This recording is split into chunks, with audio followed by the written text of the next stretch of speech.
नव वर्षाची सुरुवात करत असताना कोणीही व्यक्ती जो आहे तो व्यसनाधीन झाला नाही पाहिजे, यासाठी लोकनेते विनायक मेटे यांनी एक अनोखी परंपरा जी आहे ते बीडमध्ये सादर केलेली होती। अनेक वर्षापासून ही परंपरा आहे आणि आपण पाहू शकतो की व्यसनमुक्तीची जी रॅली आहे ती आता सुरुवात झालेली आहे। व्यसनमुक्तीच्या रॅलीला हजारोच्या संख्येने नागरिक असतील, विद्यार्थी असतील यांचा सहभाग या ठिकाणी नोंदवलेला आहे। एकंदरीत पाहता 31 तारखेची जी रात्र आहे आणि येणारा दिवस आहे तो दूध पिऊन साजरा करावा अशी मागणी माझ्यासोबत विनायक मेटे यांच्या पत्नी आहेत ज्योतिताई मेटे, त्यांच्याशी बातचीत करतो। ताई, काय साहेबांची अशी संकल्पना ही होती? साहेबांना व्यसनमुक्त समाजासाठी साहेबांनी नेहमीच काम केलेलं आहे आणि साहेबांची समाजाप्रती जी आस्था होती त्यामध्ये प्रामुख्याने साहेब नवतरुण वर्गावरती आणि गोरगरीब शेतकरी, कष्टकरी, कामगार यांच्यावरती काम करत असल्यामुळे साहेबांनी नेहमीच हा समाज व्यसनापासून परावृत्त व्हावा याची संकल्पना ठेवली होती आणि त्याचाच एक भाग म्हणून साहेब दरवर्षी 31 डिसेंबरला व्यसनमुक्त बीड हा कार्यक्रम घेत असत। काय काय तयारी आहे? आता हा दुसरा वर्ष आहे, साहेब नाही आहेत, कसं पाहता या सगळ्या गोष्टीकडे? साहेब जरी नसले तरी आमच्या मते साहेबांची अपूर्ण कार्य किंवा अपूर्ण स्वप्न पूर्ण करणं हेच आमचं ध्येय असणार आहे। त्यामुळे साहेबांनी जे उदात्त सामाजिक संकल्पनेतून हे कार्यक्रम सुरू केले होते ते आम्ही अविरत पुढे चालू ठेवणार आहोत। दरवर्षी अनेक नेते येतात, देवेंद्र फडणवीस येतात, मात्र यावर्षी ते आलेले नाही आहेत।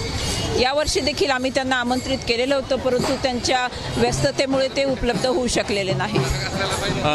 आजच्या भाषणाकडे लक्ष आहे, ज्योतिताई काय बोलतील, काय निर्णय घेतील? निर्णयाचं तर मला आत्ताच सांगता येणार नाही, मी फक्त एवढंच म्हणेन, थांबा, पहा आणि पुढे जा। नक्कीच थांबा, पहा, पुढे जा असं म्हणतात। ओमप्रकाश शेटे आहेत माझ्यासोबत। शेटे साहेब, देवेंद्र फडणवीस आले नाहीत आज? मी साहेबांचा प्रतिनिधी म्हणून मी स्वतः उपस्थित आहे। साहेबांचं माझं बोलणं झालं आहे, साहेबांची या कार्यक्रमाला येण्याची शक्यता कमी होती।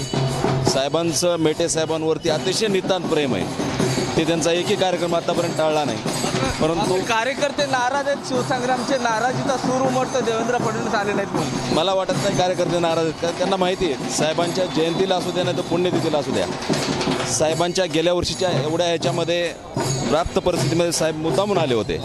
आजच्या ह्याच्यामध्ये साहेब 3 दिवस ज्योतिताईंनी आधी सांगितलं होतं की ह्या कार्यक्रमाला येण्याची शक्यता कमी आहे, या गोष्टीची कल्पना दिली होती, परंतु कार्यकर्त्यांच्या उत्साहावर हिरेमोड होऊ नये म्हणून आम्ही ही बाब लपवली होती। पण साहेबांचा प्रतिनिधी म्हणून मी आता आलेलो आहे। शिवसंग्रामला जे वचन दिलेलं होतं ते वचन कुठंतरी आता देवेंद्र फडणवीसांनी पाळावं, यासाठी शिवसंग्रामचे कार्यकर्ते, पदाधिकारी आक्रमक आहेत। आजच्या भाषणात काय अपेक्षा आहे? मला वाटतं येणाऱ्या काळामध्ये या ठिकाणचा एक वेगळाच संदेश जाईल आणि ज्यांच्या लोकांच्या मनामध्ये काहीतरी इथं वेगळं व्हायला पाहिजे ते मला वाटतंय होणार आहे, असं मला तसे संकेत पण आहेत, माझ्याही मनात इच्छा आहे। नक्कीच ओमप्रकाश शेटे होते, त्यांनी एक सूचक वक्तव्य केलेलं आहे। येणाऱ्या काळात शिवसंग्रामला म्हणजे ज्योती मेटे यांना काही मिळेल अशी अपेक्षा त्यांनी देखील व्यक्त केलेली आहे। आता थोड्याच वेळात ज्योती मेटे यांचं भाषण होईल आणि भाषणामध्ये ते काय व्यक्त होतील याकडे पाहणं गरजेचं आहे। कॅमेरामन विनोदसह मी महेंद्र कुमार मुधोळकर, TV9 मराठी, बीड।